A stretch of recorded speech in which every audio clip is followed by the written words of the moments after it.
हे मसीह का प्यारा वचन, ये है वचन प्यारा। परमेश्वर के धन्य नाम की महिमा हो। प्रभात मनन के सत्र 2538 में आप सभी का बड़े प्रेम के साथ स्वागत करता हूं। आइए आज के मनन के लिए हम पढ़ते हैं यूहन्ना की पहली पत्री 2 अध्याय उसकी 16वीं पद। क्योंकि जो कुछ संसार में है अर्थात शरीर की अभिलाषा और आंखों की अभिलाषा और जीविका का घमंड, वो पिता की ओर से नहीं परंतु संसार ही की ओर से। हमारे बीते 2 दिनों के प्रभात मनन में हम शरीर की अभिलाषा और आंखों की अभिलाषा पर मनन किए। इस श्रेणी में तीसरा जीविका का घमंड है। जीविका का घमंड को अंग्रेजी में बोस्टफुल प्राइड ऑफ लाइफ करके अनुवाद किया है। सरल भाषा में कहूँ तो ये संसार की वस्तुओं में घमंड करने का मानसिक स्वभाव को दर्शाता है। यह भी मनुष्य शरीर में पाप का प्रभाव का एक परिणाम है। मूल भाषा यूनानी में इस पद में उपयोग किया गया शब्द एक बहुत ही रोचक अर्थ का है। जीविका का घमंड के लिए यूनानी में उपयोग किया गया अलाजोनिया शब्द का उद्गम अलासोन शब्द से। अलासोन शब्द का सार्वजनिक अर्थ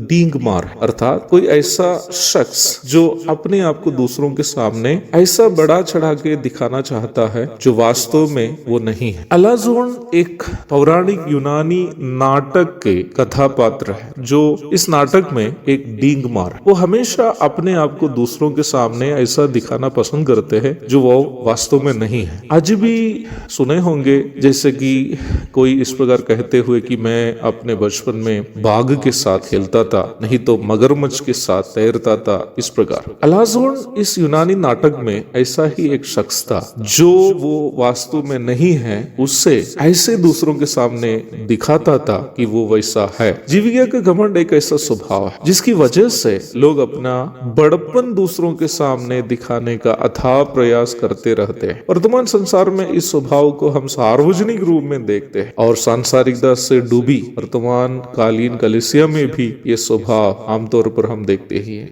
जिस घर में रहने के लिए 2 ही लोग हैं वे 3 मंजिला मकान बना देते हैं ताकि गांव वाले के सामने अपनी महिमा दिखा सके। जिस घर में किसी को यात्रा करनी नहीं है वो भी कार खरीद लेते हैं क्योंकि पड़ोसी के पास भी कार है। कार नहीं रहने पर खुद को लगता है कि पड़ोसी से छोटा हो गया। पड़ोस की महिला बनारसी साड़ी खरीदती है इसलिए मुझे भी कांचीपुरम साड़ी पहननी है। घर चलाने के लिए सुबह से शाम तक पसीना बहाने के बाद भी परेशान हुए पति से रात में पत्नी कहती है बच्चों के फी नहीं भी जमा हो मुझे कांचीपुरम चाहिए ही चाहिए। पढ़ी लिखी है नहीं लेकिन चेहरे पर पुट्टी लगाने के बिना बाहर निकलती नहीं है। लोग आजकल जीने के लिए जितना खर्च करते हैं उसे ज्यादा दिखाने के लिए खर्च करते हैं। जितने अपनी जरूरी के लिए खर्च करना चाहिए उससे ज्यादा दूसरों से तारीफ बटोरने के उपलक्ष्य में खर्च करते हैं। इसे जीविका का घमंड कहते हैं। मेरे प्रिय भाई बहनों, परमेश्वर हमसे ये नहीं चाहता है कि हम संसार के लोगों के समान दिखावे का जीवन बिताएं। मसीह विश्वासियों से परमेश्वर ये चाहता है कि हम अपने जीवन से